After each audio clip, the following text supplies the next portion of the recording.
তাই একটা গান রিসেন্টলি কিছুদিন আগে একটা পাকিস্তানের গান ভীষণভাবে আমাদের মধ্যে এসে গেছিল, ভীষণভাবে আমরা পছন্দ করছিলাম। সে গানটা একটা অবশ্যই ছেলে গেয়েছে, কিন্তু যদি সে গানটা একটা মেয়ে গাইতো সেটা কিভাবে গাইতো? है तमन्ना हमें तुम्हें दुल्हा बनाए, मेरे हाथों पे मेहंदी तेरे नाम की सजाए, तेरी ले बनाए, तेरे सदके उतारे।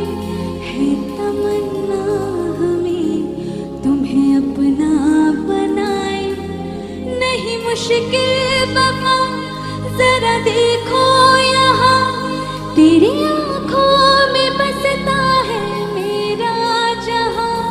कभी सुन